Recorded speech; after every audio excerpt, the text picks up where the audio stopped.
Now this will be the third time we've played a team that we competed with in the playoffs last year, and I think this team more than any other, also because Svechnikov is back in their lineup and they're fully loaded tonight, especially if Pesce comes back in. This is going to be an incredibly physical game. So they've added some players in their lineup, I think, as a result of the playoff series to be more physical. So this will be the one. I think I expected it from Toronto and I expected it from Boston, but I think this is the game that's going to be very hard. It'll get angry quick. You learn a little bit something about your team every series. What did you learn about the guys in that series against Carolina? Obviously, 4 really tight games. Yeah. That they would be willing to make adjustments in their style of game, because the game that we had to play against Carolina was so much different than the game we had to play against Toronto. And that 4 periods after regulation ends were still pretty good. So that was the thing that, as a coach, winning it, for sure, it's a conference championship. But winning a 4 overtime game in the playoffs is something you get to carry with you, and I'll never forget that one. Yeah. And a couple lineup changes today, and one anyway. Yeah. Uva's coming in. Yeah. Just a chance to get him back in. Yeah. You saw enough of Mike. I couldn't. No, it's not. Mike had the tough turnover in the game, but the important part was actually the play after. I liked his game in Washington more than the game prior. I thought he showed something there. So. This is a kind of a tough spot for the coach and for the players because I don't have a real strong reason for what I've done.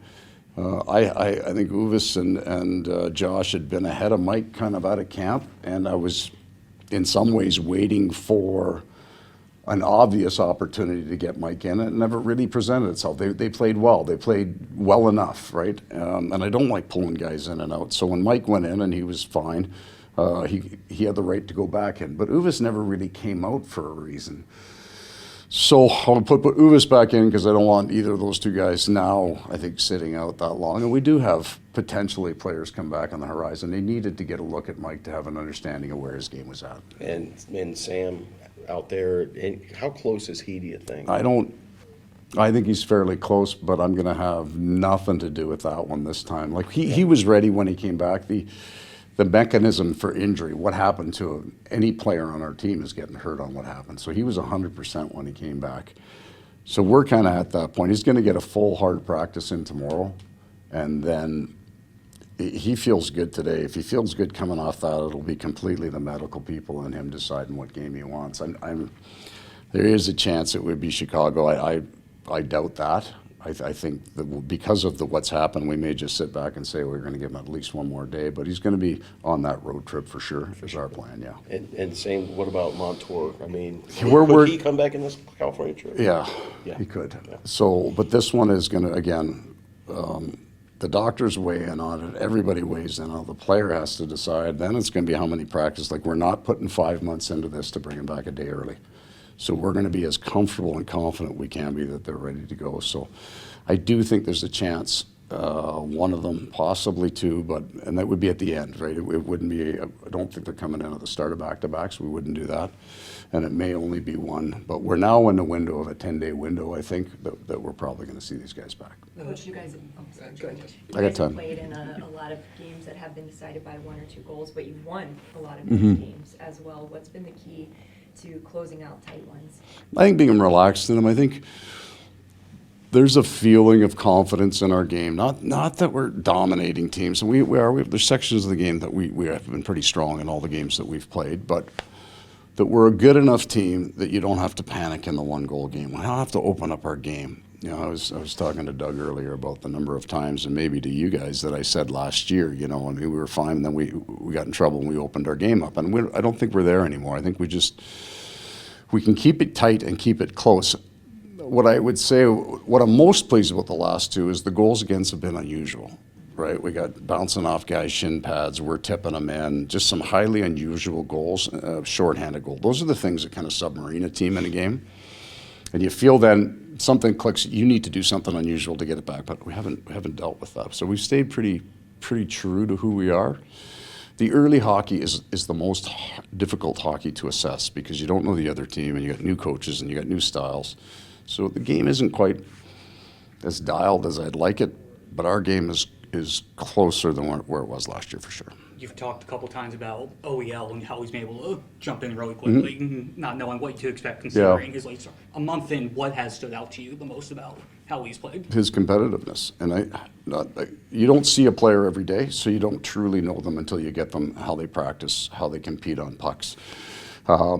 And there was a lag in some ways for him, and some of the, and he'll, he'd be frustrated that he didn't make plays or make passes that he knows he can make, but that didn't slow his game down. His gap has been good. I think he's embraced the style that we play. It's quite a bit different than what he's used to, and it's been good for him. It's kind of got him back into the game faster.